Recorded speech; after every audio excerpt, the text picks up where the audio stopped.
Hey everybody, Dan Young here with Dansmillionairecode Podcast. And every week I bring you someone who's built something from dirt, from nothing, and built an incredible thing from zero. And this just shows you don't have to have someone just give you free money to be able to build something. And why do we do this podcast? To share with you as an entrepreneur or someone who wants to start a company. Hopefully this gives you some ideas and some tools and some landmine avoidance Jedi wisdom to help you. So every week we bring in someone awesome, and today's guest is just amazing. I admire this man so much, and he's built just something that's incredible. I want to grow up and be like you, Shaun. So let me just give the awesome bio intro. It's a lot of stuff, but I'll save a lot of it for so that Shaun can explain. But today's guest is my friend Shaun McBride, better known as Shonduras. Mega Jedi entrepreneur, YouTuber, social media influencer. He started on Snapchat, totally revolutionizing the platform with his creative stories, organically growing one of the largest, most engaged audience that you'll see on the internet. Looking to diversify his reach, he started really focusing on YouTube, which he created insane, far-reaching, engaged audiences in just like a super short amount of time. And he really understands social psychology, and this is why I'm really looking forward to this podcast, so he can teach me how to do this a little better. Getting behind fans to engage and participate in all of his content. And then he started yet another YouTube channel with his 5-year-old daughter, centered on content for kids, called A for Adley. Is that right? Yeah, my daughter's project. It's crushing it.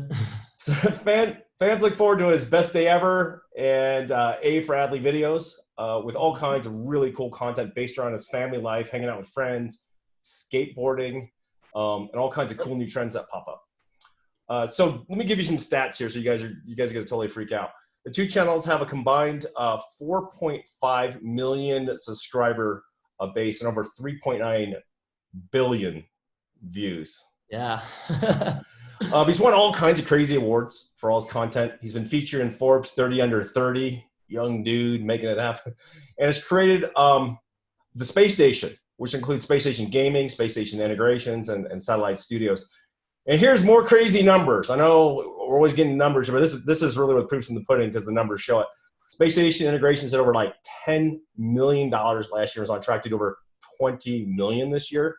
It's and the cool part about that is that's all money that goes to creators. It's building a base and a future for creators who are doing their thing on Instagram, YouTube, Twitch, wherever.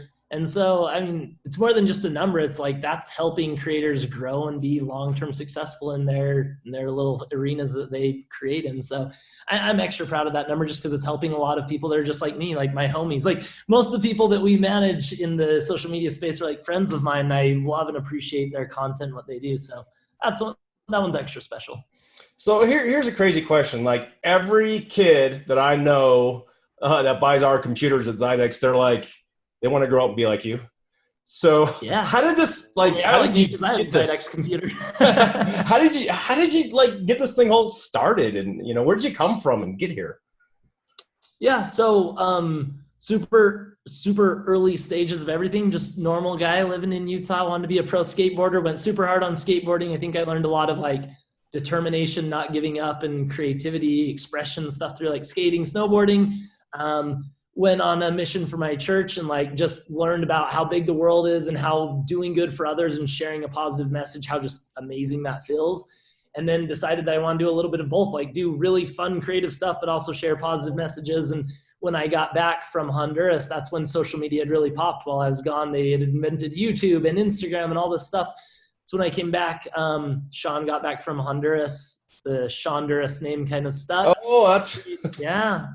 Created a YouTube and Instagram and all that stuff under that name, and then just started doing my thing, making skateboarding, snowboarding videos, and eventually Snapchat was the one that worked. People just really loved what I was doing. I love to doodle and be creative and sketch, and I love the one-to-one connection with fans on Snapchat. It was Snapchat's like getting a text from someone almost, right? If you comment on someone's YouTube video, who knows if they see it or they respond or whatever, but if someone sends you a Snapchat or you send it back and they reply, that's you're texting them. So for people who enjoyed my work, it was I could connect with them on a one-on-one level, and I learned the importance of caring about my community and building a fan base that was a bunch of friends basically. So I had the most engaged audience on Snapchat and the biggest account for a while. But I realized Snapchat wasn't very scalable and long term. So that's when jumped over to YouTube, did the same thing on YouTube. And then more recently started doing it with business stuff, right? Stuff that's more scalable than just my Shonduras brand. So in the Space Station, we have an esports organization, Spacestation Gaming, crushing it, doing all that stuff. We have the influencer marketing where, we're finding deals and opportunities for creators so they can continue to grow. My daughter's brand's doing her thing. My Shonduras brand's still doing a bunch, which my Shonduras brand evolves with me. I always want it to be true to who I am. And where it used to be, go to New York City and hang out with Casey Neistat and travel and skate and craziness, right? Now it's like my kids and like my daughter just had her 5th birthday. And so we like rented out a pool and went in the pool all day. So now my best days ever are more about family and the kids. And that's gone really well as well. I think I've built an audience multiple times, right? You build an audience on Snapchat, then built an audience on YouTube, then I built another audience that really cares about family content and what we're up to. And then be diversified and have the gaming aspect and the brand deal management. Is just having a lot of fun in all directions. You take every little small opportunity you get and turn it into a big opportunity. And next thing you know, you have a space station full of cool stuff. So it's kind of weird. We met because my marketing team created a collab video with your team. Yeah. And I was like, these guys they're in Utah? Yeah, we're all in Utah. I thought the same thing, like Zydax is in Utah. Like we originally just really wanted to work with Zydax, and then we found out you guys were in Utah and we're like, how has this not happened yet? So, I mean, plug here, my computer, Jenny's computer, all the content teams that make Space Station Gaming, like for a while there, we had a partnership where anything we wanted from Zydax, you would hook us up and we do content, do all this stuff at like, I think cost. And so it was, you don't have to put that part in there, but it was really beneficial for us. So all of our key employees down to even guys who don't do gaming stuff, they all have Zydax PCs. And it's just, I have a giant metal Zydax X in here. I'm going to text someone to bring it down. You got okay. videos with it. That is awesome. But yeah, man, I'm all about the Zydax stuff. So we both are passionate about gaming, and I really love skating too. I grew up in Southern California. I'm not as fast as I was, but I can hold my own a little bit. But it's cool though that it all kind of came together from this. And then also what's kind of crazy is we're kind of both like car enthusiasts too. I was at Lux Auto Spa, and some of the guys out there were talking about, oh, Shaun's like this. He loves like really cool, crazy, out of this world stuff. And I'm like, you guys would get along. And I'm like, wait a second. Small world, right? Got a lot of connecting passions. It's crazy. So here's the thing. I see a lot of, kids and adults and stuff like that trying to make it in social media, right? Mm-hmm. And a lot of them just kind of go sideways forever and just kind of die out and get bored and those kind of things. Maybe you could share some of the secret sauce of like whatever someone's trying to build with their brand. What are some of the frameworks and tips you could give to someone who wants to make a living doing that? Yeah, I mean, it's honestly what I said earlier. You have to keep diversifying and growing, build something that's more scalable than just you. Because what happens when I got bored of doing Snapchats or someone gets bored of streaming, and it's not like a bored, like you don't want to do it anymore. It's just like, wow, I've been doing this a lot, whether you're streaming or a pro skateboarder or whatever, doing the same thing all the time starts to like really wear on you. So it's making sure you're diversified and you have all these different pillars within your brand or your dreams, your vision that you can scale all at the same time. And if you do it all at the same, you don't want to get spread thin doing it all at the same time. You want to focus on things, but you want to have multiple different pillars growing because really cool quote from Casey Neistat actually told me once when I was trying to decide to go from Snapchat to YouTube. He's like, just jump over to YouTube and do it. I was like, but I'm killing Snapchat. Like I'm like king of Snapchat right now. Everyone wants to work with me and I'm loving and all this stuff. And he goes, if you're swinging through the jungle on vines and you're like at your maximum swing on a vine, that's when you let go to grab the next vine because that's when you have all your momentum. If you wait till you start like moving backwards, then it's going to be harder to make that jump. So when I was on the peak of my Snapchat, I jumped into YouTube. And then when I was on the peak of YouTube, we built Space Station Gaming. And then as that is on the peak of growing, now I'm doing more family channel stuff. And oh man, check this out. Dude. That's like a ninja weapon, dude. Look at that thing. It's made out of metal and like, ow! I just hit my knee and it's sharp. Oh, Isn't that cool? That's amazing, dude. So I've had a dream to build a streaming center in my office and start streaming more and like doing podcasts and stuff like this. And so we made that to be behind me because my computer and everything's Zydax and we had that partnership going. And That's my Zydax logo, man. We need to bring the dream back to life. After this podcast, let's talk and start cooking up some plans. Oh man, we'll do some crazy collabs. Okay. So the big thing I think is this though. I've started a few different channels. Some of them are doing really great, like Zydex. It's crazy. The old school PC laptops thing did really great, built a lot of fans, got a lot of good local following. Yeah. But I've launched some stuff like my online backup, which we're selling a lot of, but on social media, we're completely incompetent. And it's weird because like our formula worked on these others. You understand the psychology of making things that seem ordinary into incredible, getting people engaged. Can you share some tips of like how to do that? It's all about building your community and adding tons of value to them. And then when you have the ask, then it hits harder, right? So Gary Vee always goes jab, jab, jab, right hook, right? You just jab them and then you get the right hook.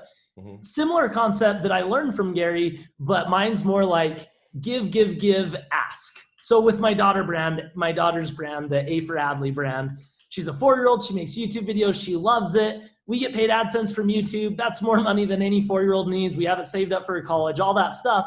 So when it comes to like merchandise or her app that she made or whatnot, it's like, we don't need to monetize those. We don't need to get money from our fans. Like we make money from YouTube and it's more than enough for Adley. And if we do things right, it can be long-term and fun for her to do all these, like she does collaborations with Barbie and these things that she really loves. So for her, it's like, I'm getting free Barbies. It's super cool. All this stuff.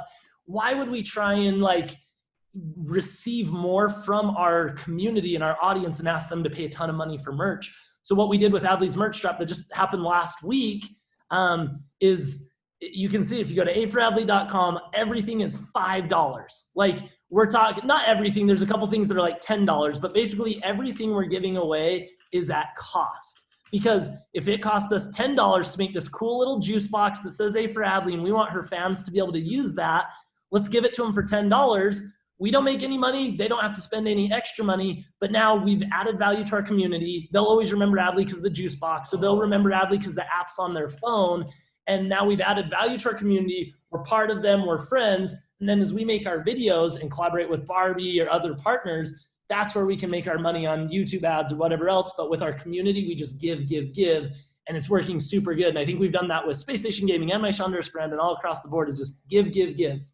So the magic formula, give, give, and then ask for a little bit. Hey, check out this. Yeah. Check out my platform. I'm over here now. Those kind of things. Like pick your battles, right? Like not that they're battles, but like pick where you want to really right hook and engage your audience. Like I really want you to go download this app, then make it free, show your push power, get tons of people using the app. Now her app in a month's time is on over 110,000 phones across the country, right? Oh. So now that's 100,000 people, parents, kids, whatever, iPads, that they see her app and remember like, oh, I want to watch Adley videos. That's the best marketing campaign we could have ever had. And all we had to do was give everyone a free app. Like why charge 99 cents? Like we don't need that 99 cents. We just want to add value to our community. Why like put in-game as a parent? I hate in-game purchases because the one thing my kids want is the thing that's locked because it's the coolest thing. And I'm like, oh, this app sucks. And I try and delete it in secret when they're not looking or whatever.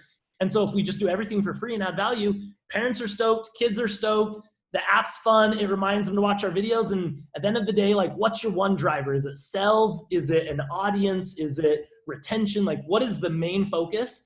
And that is what I'm going to really try and build up. Right now, our main focus for the Adley brand, which we're using that as an example right now for whatever reason, but like our main focus is just viewership to like have an amazing audience that enjoys our videos. And in order to increase that viewership, we're giving away merch at cost, free apps, all this other stuff. But now that core viewership and brand is elevated beyond what we ever thought it could be. And it will be way more long-term.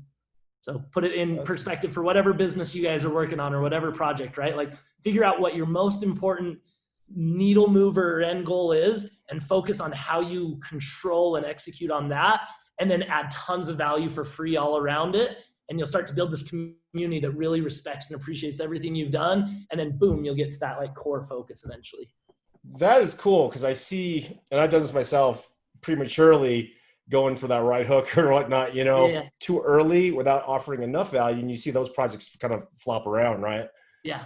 So what you're saying actually, I think applies to everything from computers to entertainment to anything. A good testament to that is like, I'm not out here just talking about how to get famous on YouTube and like, grow a channel. We've done the exact same strategy of building community around an esports organization that has teams and merch and in-game skins and Zydax partnerships, all this cool stuff, right? But we've also done it with our personal channels. We've also done it with a company that helps creators. We've also done it with a cereal company, Magic Spoon. Like we're using the same formula, and you just tweak it based on what your goal is and who your audience is and what the best value add is for them.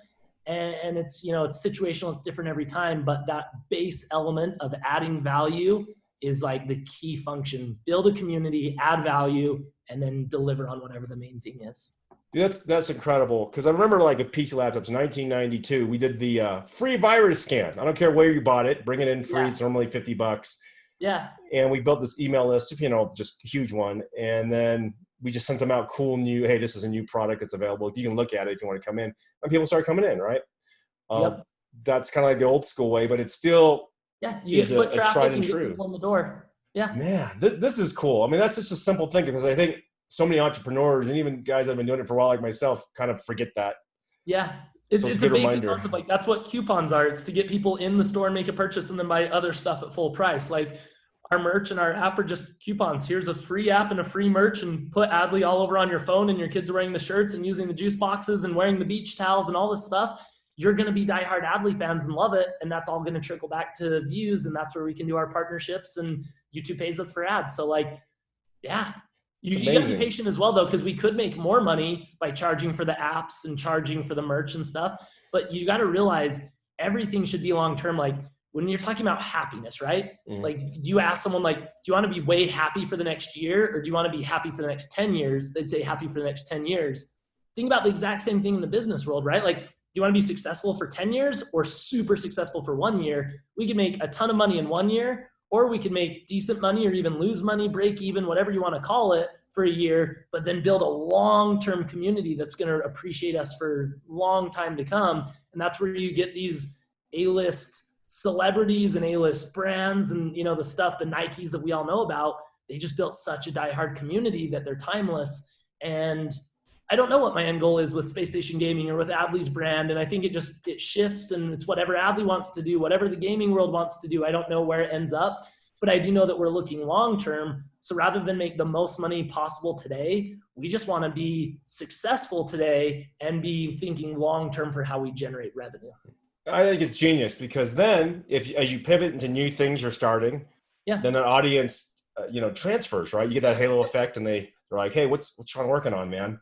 Yeah. Oh, definitely let's support that, right? It's going to be good for people. The credibility of like, we know how to do this right. So as we do new projects, like people eventually want to like attach on or be a partner or whatever, because they just understand that like these guys do content different. They do community different. Like they're a good partner that will over deliver, right? We have this cool factor of like, we understand content and I'm a creator and all that stuff, but also we own an influencer marketing agency. I'm a Forbes 30 under 30 for marketing and advertising. So it's like, let's build out a cool partnership. We're going to do amazing content, build community, but we're also going to be strategic and hit your goals. Let's just focus on the most important goals and hit those, and then add value everywhere else. And it's a deadly combo, and we're just going to keep repeating it and building more partners and more fun. And I love it, man. That's why I'm on the podcast. It's awesome. Okay, I'm going to pivot a little bit because, people see a lot of your life because you share a lot of it personally on YouTube, right? Everything and social media.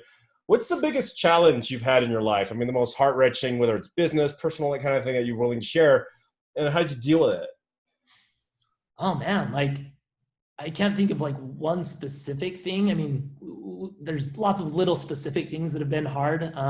All our pregnancies, Jenny's had to have blood transfusions, and so the babies get blood injected to them every 2 weeks, and it's just really risky and scary. And all our kids have been in the NICU, so it's realistically, personally, that's the hardest, scariest moments because they're so important to me. But overall, I'd say every day, almost every week, there's a horrible problem or situation that we need to overcome within our businesses or something like that. But you just can't let those affect you, right? Every day and every week, there's also insanely good news. You understand this, I bet.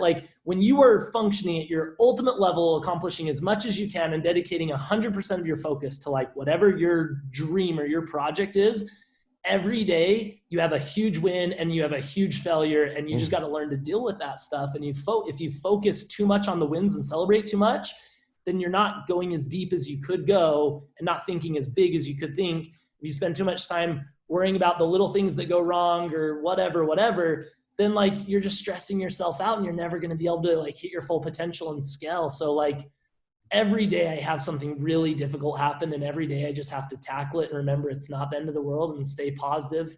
Hence the best day ever thing. I learned that, right? Like it transitioned over to business. I always try and have the best day ever every day. I know it sounds corny, but it's true. And I think it's a huge part of why I've found success is that every day I truly, no matter what happens, want to make sure that I enjoy the day. I'm nice to everyone. I have fun. And at the end of the night, I'm like, that was a cool day despite everything that happened, good or bad. Right.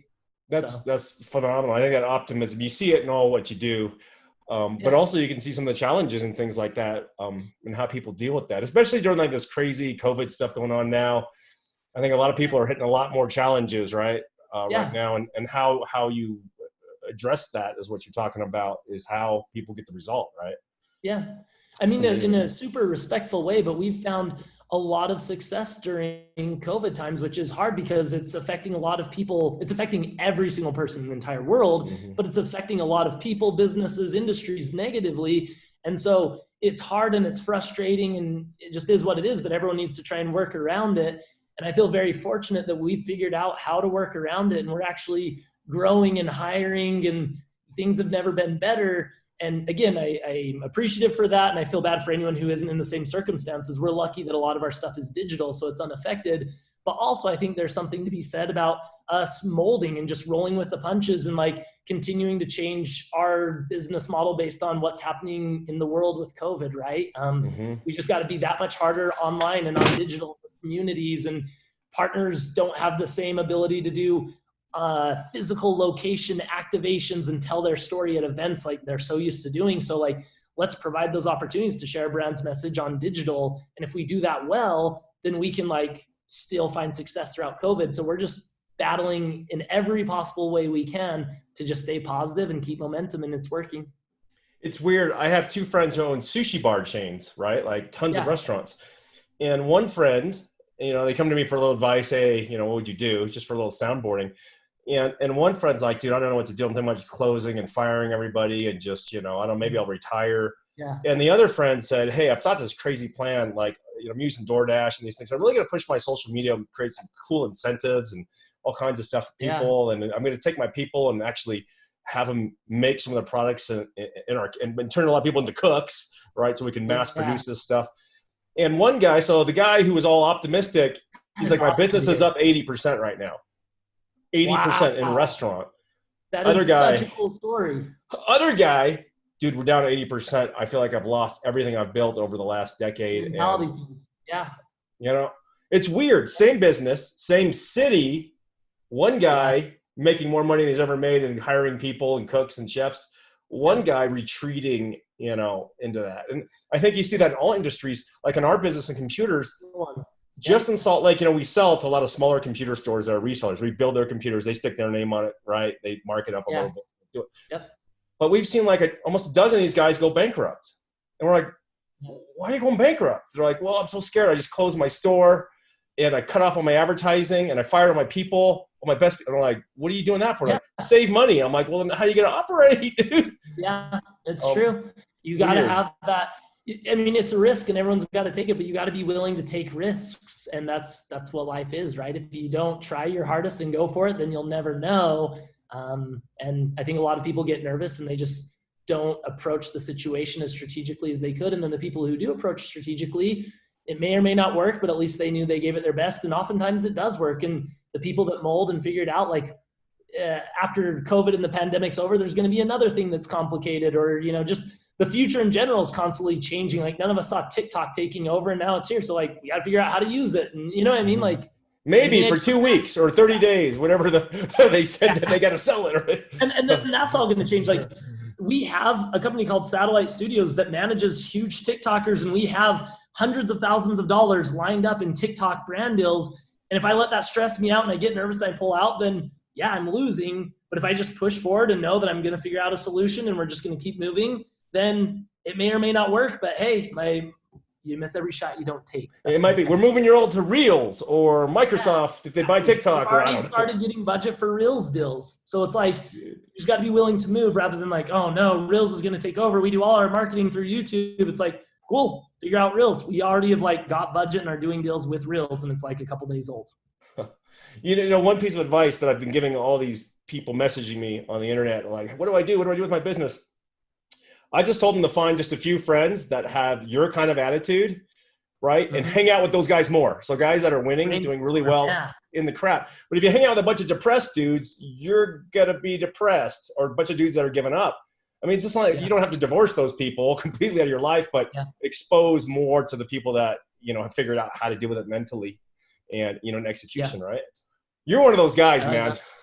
Okay. Trying to be, and I'm surrounded by those people. I mean, my partner Holiday, I couldn't have done this alone. Like, I have a bouncing board and a 50-50 partner in all things, and we built the space station together. And like, he's very analytical and strategic, and he thinks things through, and he pumps my brakes sometime, right? But then I'm out here like, let's just do it, let's send it, let's make this, let's go for it. And he's like, oh, are you sure? I'm like, no, trust me, this, it feels just like this. He's like, all right, like, I'm gonna allocate funds, we're gonna figure this out. So like, with our two heads, like, we're able to tackle any situation. And then we have key employees, key players across all the businesses. Like, Spacestation Gaming would not be what it is without our content team. Integrations would not be what it is without some of the early influencers that trusted us to like push their brand, the Peter McKinnons, the Tanner Foxes, etc. So hey, let me say, it's all about team. Yes. Man, this is our conference room right here. It's all about team. All those drawings are from people that work in the space station. Some of them are good, some of them are medium, some of them are actually bad or funny, but it doesn't matter because it's all about the people that we're working with and that make all this stuff happen. And yeah, man, it's all about team. That's incredible. Exactly what you said. Surround yourself by good people, but if you do it within your team, not just like, oh, I'm going to go meet with another CEO and brainstorm, and like, I'm just going to meet with all these like high-level successful people who've proven themselves. If you can have those same conversations and that same like trust in your current team that doesn't have the wins and the same experiences, but you get that mentality in their head and you have those conversations with them, it's a mixture, right? You go talk to these guys because they're relatable and they understand. If you have that same mentality with your team around you, I have 30 people in the space station, and none of them have sold companies or been CEOs or anything like that, but all of them function as if Space Station Gaming is their company. And a lot of them do have skin in the game in what they're building because, you know, it's all about making your team incentivized, everyone here. So we've taken a lot of motivated average people and turned them into C-level executives making huge decisions just because we trusted in them and we built the culture together. Man. Okay. I'm going to ask you just like a couple more questions. Yeah. When you grow up, man, what are you going to be when you grow up? Because you're a young dude, right? Yeah, it's true. Let's see. I'm 32. I'm 32, and I don't know. I feel young. It's crazy. I still love to skateboard and do all that stuff and still play dolls with my daughter and all that stuff and play pretend. I love it. But I think I'm just going to keep doing this. Like, the space station overall is like an incubator for lots of things. It's an incubator for the companies within it, and we're growing those and scaling those. Like, you've watched Spacestation Gaming go from like an idea locally in Utah with 1 or 2 teams to partnering with the Utah Jazz to winning a world championship to now we're in Halo. Like, we're one of 10 teams selected to be part of Halo. Like, you're watching us grow. We're going to keep growing all those businesses and do as much as we can. But we're also going to take other bets. Like, we're investing in small companies. We're consulting and helping strategize with other creators in small companies. Like, we want to be an incubator and help everyone around us. And then if we continue to surround ourselves with good people, we will just find success forever, right? Not be too focused on what we're doing and us and how we win, but just help everyone around you. Don't ask for anything in return and get this really good like community of people on location here in Utah. You're in this community and we're going to accomplish huge things. And so I think that's my overall goal. Is it's bigger than Shonduras. It's bigger than Space Station Gaming or Integrations or Satellite Studios, any of this stuff. The overall dream is the space station. How can myself and my partner Holiday enable and optimize as many creators, businesses, opportunities as possible to build this overall umbrella and community of like-minded, successful people, businesses, creators. Maybe I'm sounding like a philosopher right now. That's really my goal. And I still have a lot to learn at 32, but I think that's the vision, and hopefully we can accomplish it. Well, this is amazing though, because you got so many years ahead of you, and your energy level is like a 11 plus, right? It's off the charts, and it's louder than 10. It's true, man. I don't know how I do it. impressed. I luck out. I'm up till 2 a.m. and then kids get me up early, and luckily I just have tons of energy. But I am tired at times, and you just got to fight through it and care a lot. It's a lot about caring, right? If you care about the people you work with, your companies, you just truly care, you can have energy and you're excited to do everything. If you focus on the negatives, focus too much on the positives, whatever, you're using energy for the wrong things. You know what's weird? I'm going to just drop this. Yeah. I don't know if I've ever really said this, and hopefully no one takes it the wrong way, but like I in some way have like become numb to like crazy emotions. Like I always just try and keep my emotions pretty like tabled in the middle, right? The best thing ever happens, I'm stoked, I'm happy, I'm proud of my team, I lift those guys up, but I don't celebrate too much because there's just not time.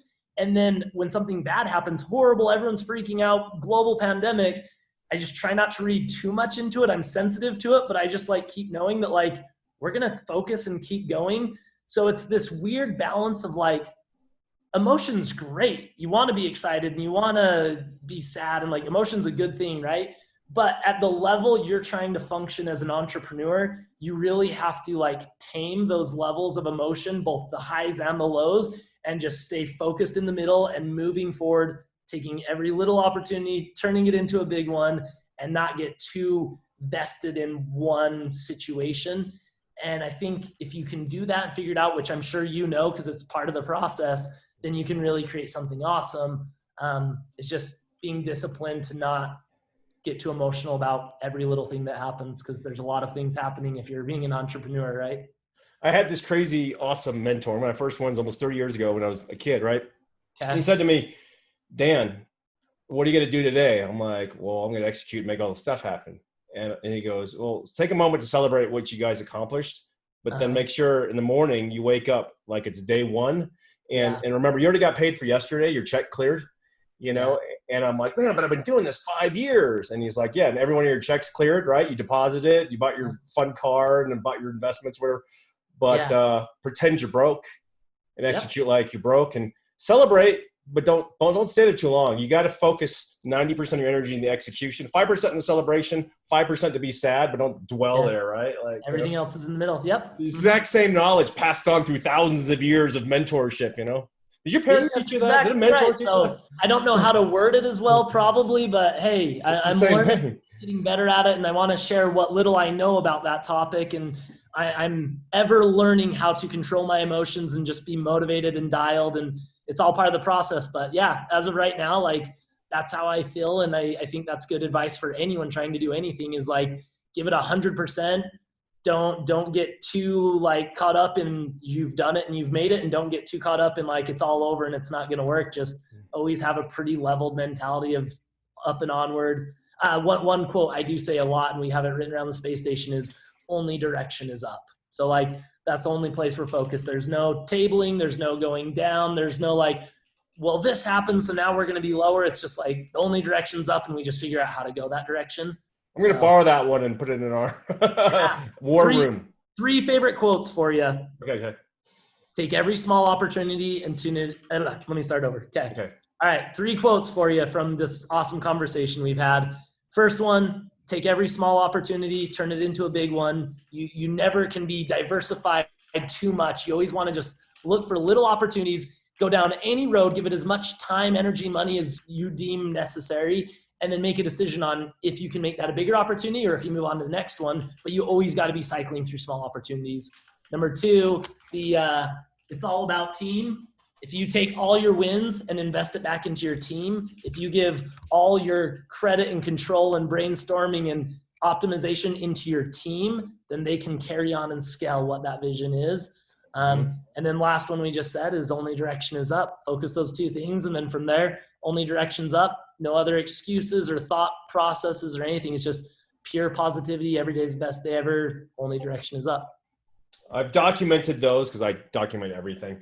Yes, document. And I'm going to share with my team, and I'd love to help you in any way I can. This is incredible. Yeah, man. Yeah, I'm just, this is great. I love this is gold. Let's do a re-catch up, a re-podcast, whatever you call it, a sequel. Let's do a sequel to this in a couple months and just keep touching base and seeing where we're both going. Let me ask you one more question. Where can people find you and all your things? Yeah, man. Everything we've mentioned, just Google it and just see everything the space station's up to. If you want one big snapshot business-wise of everything that we are trying to accomplish, spacestation.com. We got the domain, super cool, and it explains just a little bit of everything we're up to. If you want to learn a little bit more about me personally and my story and like everything I've done and how I've built the space station, it's Shonduras on any social media. If you have any kids who love watching good YouTube content, then you can look for A for Adley, and maybe your kids already watch A for Adley and you don't even know it because, yeah. Okay, so everybody. It's fun to see. All the time I'm like, esports guys, like players, coaches, whoever, like, dude, my daughter watches your daughter. I had no idea. I'm like, that's awesome, man. So yeah, it's cool to see what like business overlaps with like their kids watching my kid, and it's fun. I'm going to put all the links posted below this video or the audio or whatnot, so everybody can just go there and follow the stuff because it's so amazing stuff. So Come say hi. If you came from the podcast, I'd love to just like get to know everyone and follow some people back and whatnot. That'd be cool. Oh man, guys, follow Shaun because he's the man. Incredible. Yeah. And at 32, is like he's operating like a 60-year-old that's been working hustling for 50 years or something. The dude. So I'm way impressed. Your energy is contagious. Thank you, man. Okay, I'm going to wrap up here, guys. So Dansmillionairecode Podcast. We thank Shaun for being on today and sharing his super Jedi wisdom with you. You don't have to pay for this, actually. It's free. We don't have sponsors or anything like that. You don't have to buy programs. Sponsored by the space station. Yeah, by the space station. Again, and we're just doing this to give value to you. But I do ask you do a couple things.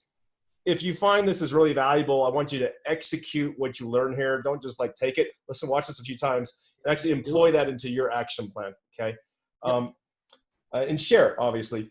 Share it with the people that you want to execute with. Share it with your team, the dreamers that you're talking to, your family, your friends, your wife. Like if you share this and talk about like, this is what I want to do. All the time I share motivating stuff with my wife, and I'm like, see, like this guy gets it. That's what I want to do. And she's like, okay, I see where you're at. And like, it helps break down the understanding. So share this podcast. Let's share it all over. And then the second thing is I guarantee you will have financial gain and life gain if you execute what Shaun's taught you today. You will do better if you do his concepts that he taught you today. That's why he's like virtually mentoring you now. So if you do have gain, if you make $1 million and an extra $100, take 10% of your net gain. You got to pay the president or whatever first, but take 10% of that gain and give it to a great charity or something that gives back to the world. Yeah. It's critical. There's a thing called Operation Underground Railroad, maybe you've heard of, right? Mm-hmm. And they're saving kids that have been kidnapped, trafficked, organ harvested, terrible stuff. And those guys were on the podcast before. That's one of the causes dear to my heart, because I believe that kids are like innocent, and if you can help save the innocent, that's phenomenal. Yep. That's a way you can be a superhero. And the second charity I like, and again, you guys can choose your own, it's called Nuzzles & Co., where you save dogs and cats that are going to be gassed and killed. Those are the two big ones that stand out to me. But whatever you choose, take 10% of your gain and definitely give that extra out. Even if you're giving now, add 10%, Yeah. Come back. Or another idea is give back to your employees. I think everyone at the space station is probably a little bit overpaid, and I think that's the perfect thing, and they should be, and it shows that we care. And so what you're saying, whether it's to charity, church, employees, whatever, is just the main overall thing is give back, and you'll find more success. Like karma's real, right? Yeah, so absolutely. That's awesome, man. Thanks for having me on the show. Goodbye, everyone. Bye. We'll be friends. Dan, you're amazing. Hey, Zydax podcast coming soon. Maybe not podcast, but I'll get a cool Zydax streaming set up and we'll do some cool stuff. All right, man. Love you, brother. Have a great day, dude. Take care.